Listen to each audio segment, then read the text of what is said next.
tadi dibilang monsun timur laut. Nanti bulan April itu seperti transition itu peralihan, bulan peralihan, transition month. So peralihan bulan itu keadaan itu kering. Ada kawasan-kawasan tertentu tidak hujan. Contohnya nama-nama beberapa tempat itu di Sembilan yang ada sama dengan Padang Minang. So adalah kawasan paling kering, antara kawasan paling kering di Sembilan, tapi kawasan paling kering di utara. Dan mewujudkan keadaan yang temperatur yang meningkat dan perubahan terhadap cuaca atau weather, dan juga menyebabkan ais di kutub itu cair. So proses ini berlaku.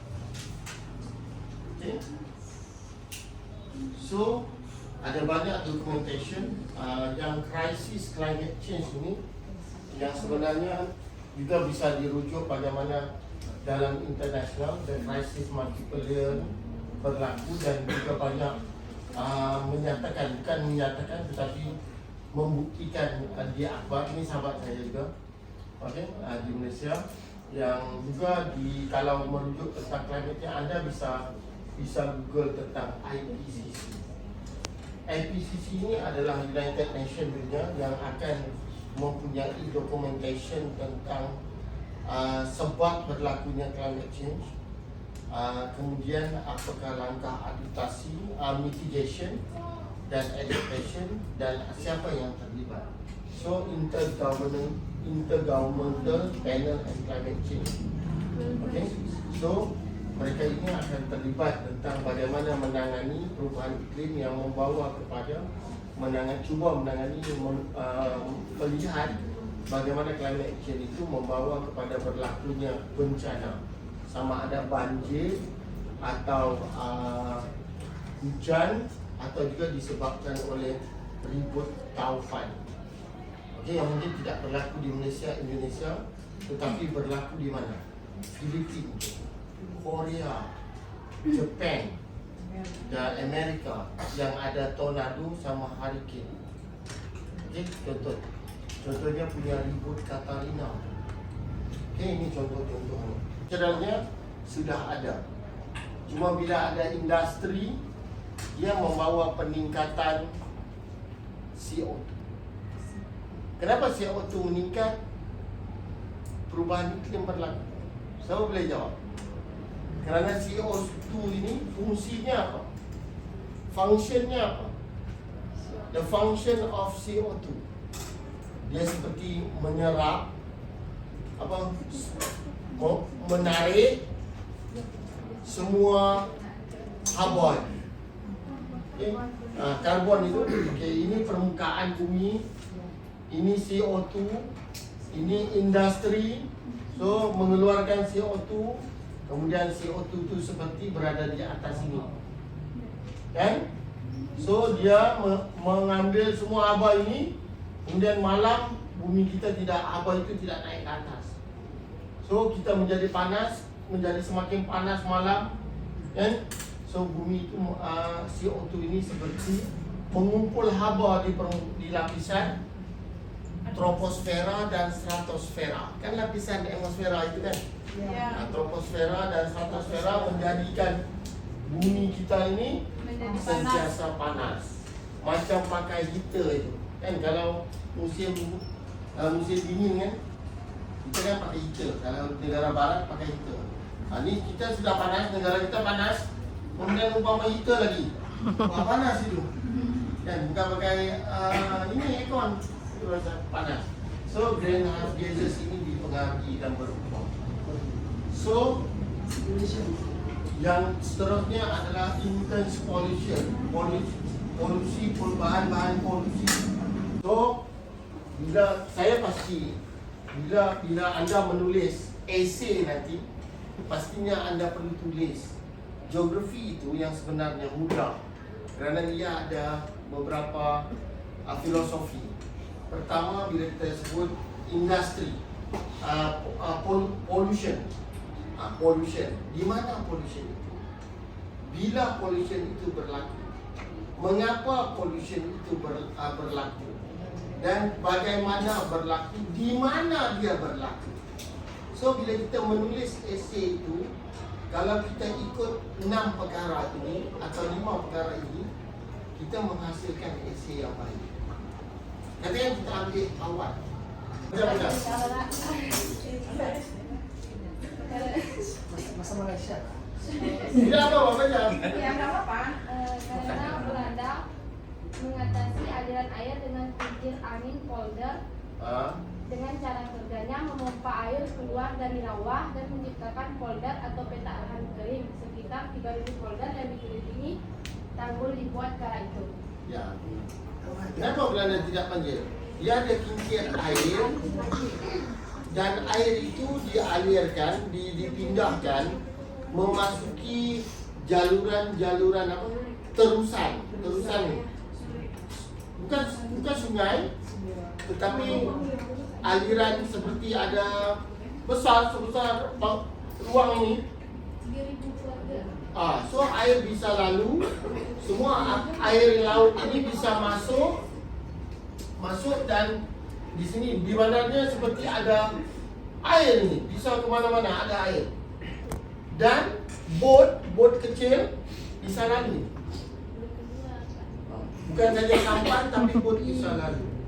Bukan fungsinya sahaja untuk pengangkutan, tetapi adaptasi manusia dengan hujan, dengan peningkatan aras laut ini menjadikan manusia tidak berlakunya bencana, banjir, dan menjadi sistem pengangkutan air kepada Belanda. Dan ada manusia, orang Belanda tidak punya rumah tapi hanya punya bot dan tinggal dalam bot.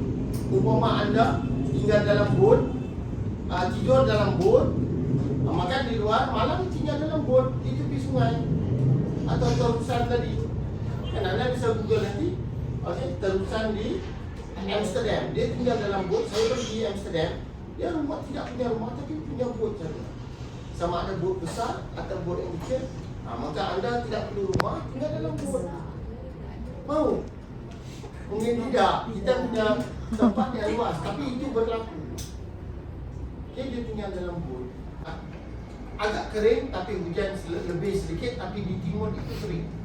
Di timur itu Kelantan negerinya, Kelantan, Terengganu, Pahang itu. Tapi kalau November, Mac, negeri itu umpama negeri yang banjir. Tapi budayanya, culture, mereka tahu itu adalah musim hujan, monsun. Awannya pasti cumulus nimbus. Tapi mereka seperti bulan apa? Seperti pesta air. Menjadi satu culture. Bulan November, Oktober itu seperti bulan pesta air atau main air. Tapi culture itu perlu diubah. Kerana disebabkan culture itu mereka tidak kurang kesedaran, boleh menyebabkan kehilangan nyawa terutamanya anak-anak bila air semakin banyak. Seperti tidak ada warning. Tapi selepas 2014 banjir besar dibilang bah kuning di bahagian timur di Semenanjung dan banyak kerosakan harta benda sehingga rumah itu bisa hancur dan pindah tempat air. Kan rumah yang cantik hancur sedikit tapi rumah itu berubah di sebelah.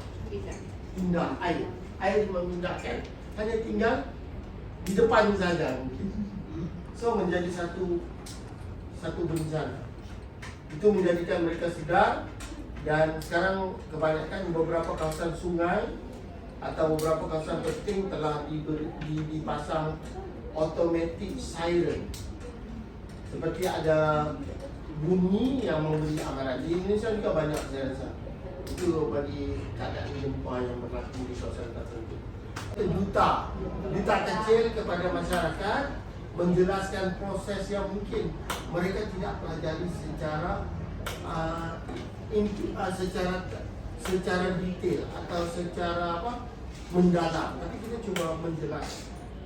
Masyarakat kami di Malaysia sekarang cuba membantu mereka mempunyai di handphone ni ni Hafir ni, okey, di handphone ini tentang software seperti apps seperti Grab, tapi My Cuaca. Kami punya meteorologi, kalau di Indonesia kan Badan Meteorologika, BMKG itu, klimatologi itu, kami hanya Badan Meteorologi. Okay. Dia buat satu software tentang My Cuaca. My Cuaca itu tentang 3 hari lagi ramalan cuaca, petang ini hujan, nanti pagi kita sudah tahu, nanti petang kita sudah tahu, malam nanti hujan atau tidak. Kerana dia seperti apa? Memberi amaran, persediaan perlu dibuat. Maka kalau cuaca itu hujan, dia akan bagi peta. Okay? Kamu juga bisa download, free ya sebenarnya. Okay, My Cuaca. Nanti buka, mungkin peralatan, mungkin pembangunan ini. Okay, yang lain itu lebih kepada action itu, respon, mitigation, vulnerability. Nah, ini komuniti perlu faham. So, walaupun komuniti perlu faham, ya sebenarnya yang memainkan peranan juga anda. Kerana Scrap ni seperti tutup, buang. Habis semester tutup, buang. Atau tutup, taruh beg, tapi tidak buka-buka. Misalnya konsep share. Atau ilmu yang kita belajar dari semester 1 sehinggalah semester 8. 8 ni? Ya, semester 8 sama di tempat saya. Semester 8. So kita membawa ilmu di beg. Kan? Di beg ni. Atau di sini ya. So kita bawa ilmu. Tapi ilmu itu adakah kita share? Kadang-kadang tidak. Itu tidak ada makna. Di sini kita perlu share dan membentuk, building, membangunkan, develop. Juga bisa guna develop, membina, identify, action, prioritize, design, implement, motion, bergerak. Maka ini semua ini membantu. Yang penting filosofinya ini. Bukan ini saja atau ini saja, tapi ini akan menjadikan. Okay, climate change and resiliency itu, anda belajar climate, klimatologi, meteorologi, tahu kejadian ini akan berlaku tapi anda tidak share. Okay. Kalau anda jadi guru, anda tidak share, anda share sama pelajar anda, tetapi anda pulang ke desa, anda tidak share dengan komunitas. Katanya anda share dengan komunitas. Share dengan siapa? Umur remaja yang tidak selepas SMA tidak terus kerja. Dia juga tidak belajar dengan mendalam, dengan lebih. So ada perlu share. Itu cara filosofi yang penting. Okay. Konsep awalnya merupakan bintik-bintik air, habdo ice yang halus yang terapung di atmosfera. So itu yang saya kata bintik-bintik air itu. Okay. Terbentuk melalui proses sejatan atau evaporation. Jadi evaporasi. Okay, bahasa Inggrisnya evaporation. Bahasa Inggrisnya evaporation dan pemeluapan. Kalau saya pemeluapan, tadi penguapan ya. Okay. Apa nama cumulus nimbus. Okay. Ini nama anaknya cumulus, ini nama anaknya Nulcirus, ini nama anaknya Nulcirus stratus, ini nama anaknya Stratus, ini nama dia Ahmad Nimbus, Nimbus cumulus, Nimbus ada? Oh, Nimbus tidak ada ini. Mulus. Tengok ya, nama anda ini seperti nama ibu, nama anak-anak ni. Okey. So kalau nama anak lagi Siro Cumulus, oh banyak nama anak kita. Okey. Ini ada lagi. Okey. Maka tidak perlu susah. Nanti bisa bila kahwin sudah ada nama anak. Okey. Cumulus, Cumulus. Bila Cumulus Nimbus, berapa ketinggian? Maka ketinggian ni maksudnya dalam geografi bila kita menulis berapa? Berapa tinggi? Okay, berapa suhu? Kena jadi culture, budaya menulis berapa luas. Kalau sungai saya tanya, kampung kamu ada sungai? Di desa itu ada sungai. Berapa panjang sungai? Panjang Pak. Berapa kilo? Berapa lebar sungai? Wah. Berapa kedalaman ukurannya? So itu berapa? Nanti bisa menulis geografi, meteorologi, klimatologi. Berapa saiz awan? Berapa lebar? Berapa tinggi? Okey? Kena biasakan. Kalau negara Asia Tenggara, awan apa yang biasa kelihatan? Jangan bila bilang nama anak saya Nimbo sama seperti awan. Jangan tulis segitu. Okey? Awan itu saja. Okey.